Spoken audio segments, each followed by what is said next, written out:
Hai, Assalamualaikum. Cendol, satu nama yang cukup dekat dengan kenangan. Rasa manis gula Melaka, lemak santan dan cendol hijau yang kenyal. Dalam video kali ini, saya nak kongsikan cara buat cendol homemade yang lembut, kenyal dan tidak mudah hancur. Jom jemput rasa. Dah tak sabar nak rasa cendol Musang King. Kacau dulu dengan air nisan tadi. Bismillahirrahmanirrahim.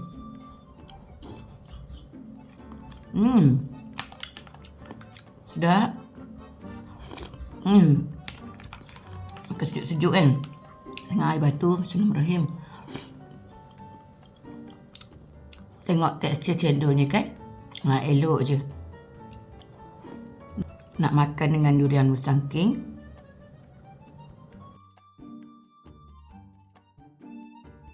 Bismillahirrahmanirrahim. Allah.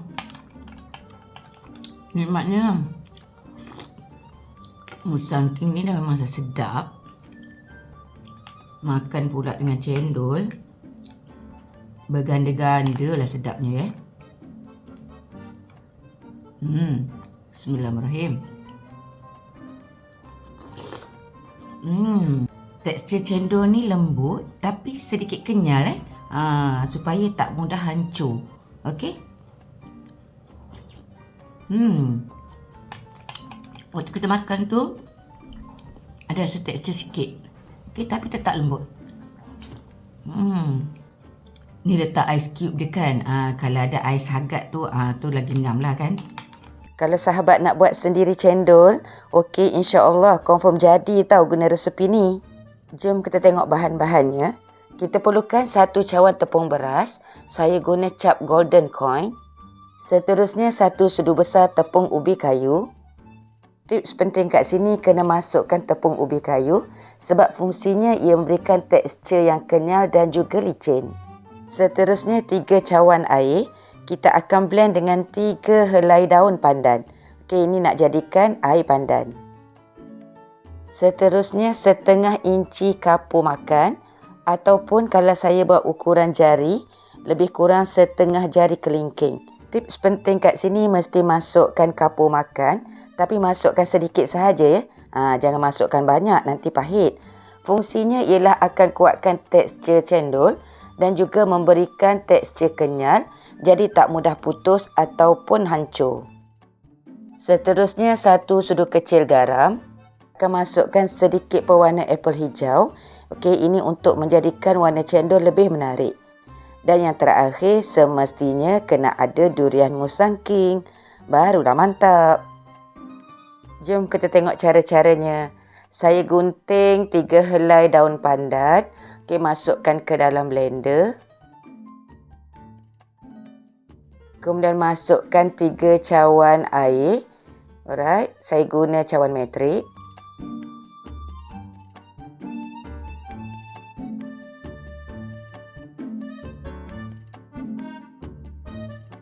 Okey, kita akan kisar. Selepas tu tapis untuk dapatkan 3 cawan air pandan. Air pandan ni saya dah titiskan sedikit pewarna hijau. Di dalam mangkuk, masukkan 1 cawan tepung beras,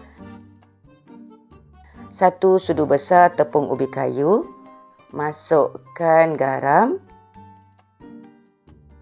dan 3 cawan air pandan.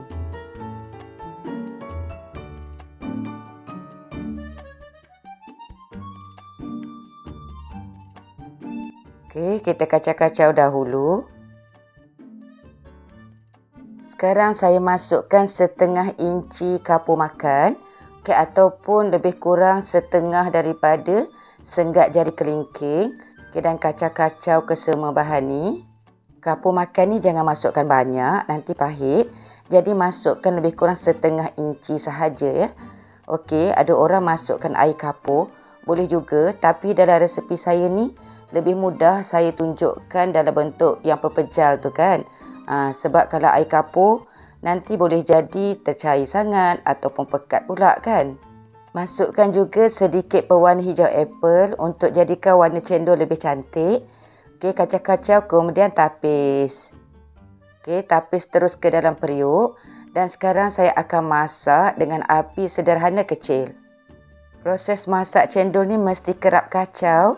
Okey, jangan berhenti pula. Bila adunan ni dah sedikit pekat, okey, kecilkan api. Okey, guna api yang perlahan sahaja tapi kena kerap kacau. Jangan guna api yang besar ya. Nak elakkan ianya berkerak di bahagian bawah.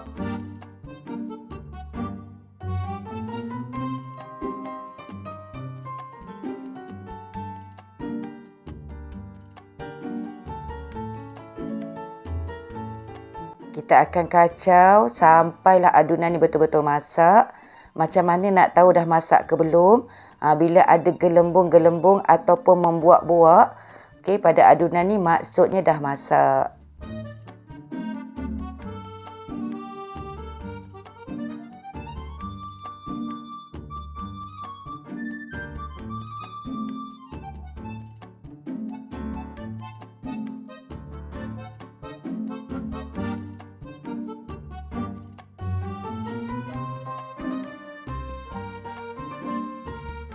Boleh nampak ya, adunan cendol ni dah berkilat.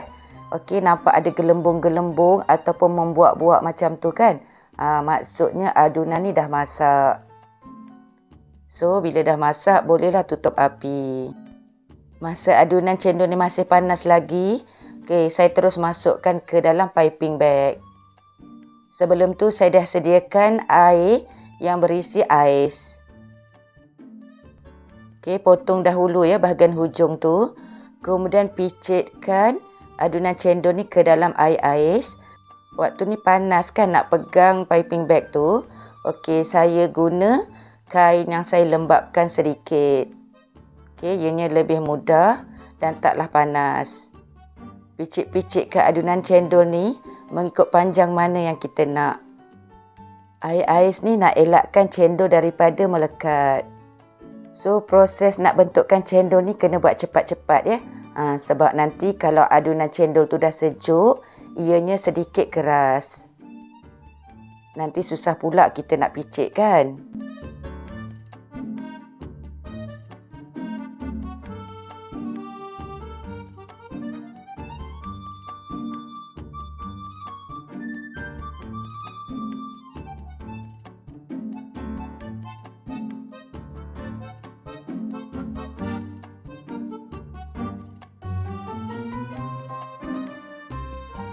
Boleh juga tekan adunan cendol pada alat ni. Tapi pada saya, kalau guna piping bag, hasilnya lebih cantik.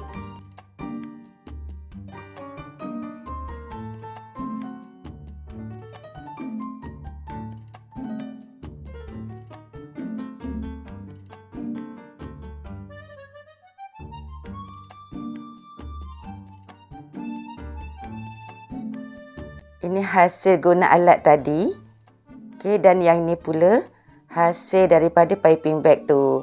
Nampak panjang-panjang, cantik kan? Baiklah, sekarang kita nak buat air nisan ataupun air gula Melaka. Okey, saya ada nisan Terengganu.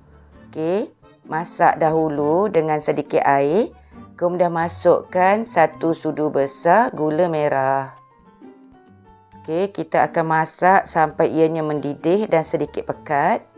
Air gula nisan atau gula Melaka ni jika perlu barulah letak gula ya. Okey, yang ini sesuaikan dengan selera. Sejukkan dahulu air gula nisan ataupun air gula Melaka, kemudian tapis. Sekarang kita nak buat kuah santan. Saya masukkan 2 cawan santan pekat ke dalam periuk. Kemudian masukkan setengah sudu kecil garam. Saya guna santan segar.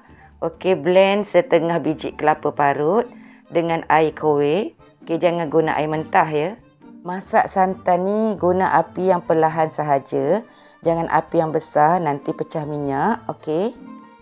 Tujuan kita masak santan ni nak elakkan cepat basi dan juga kembung perut. Masak santan ni sampai naik uap sahaja dan jangan sampai mendidih ya. Jumlah kita hidangkan dah ada cendol, air gula Melaka atau nisan, santan dan juga durian musangking. Okey, jadi apa lagi? Masukkanlah ais cube ke dalam mangkuk. Kalau ada ais yang disagak lagi ngam kan. Kemudian masukkan cendol. Nak ambil cendol guna penyejat. Okey, jangan ambil airnya sekali pula ya. Okey, sekarang masukkan air gula Melaka atau nisan. Okey, kemudian masukkan santan. Okey, ini bergantung kepada banyak mana cita rasa anda.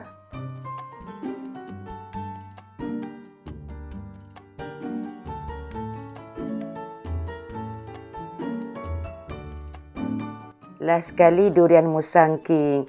Memang power habis makan cendol ni dengan musangking kan. Kepada sahabat semua, jangan lupa cuba resepi yang sangat best ni.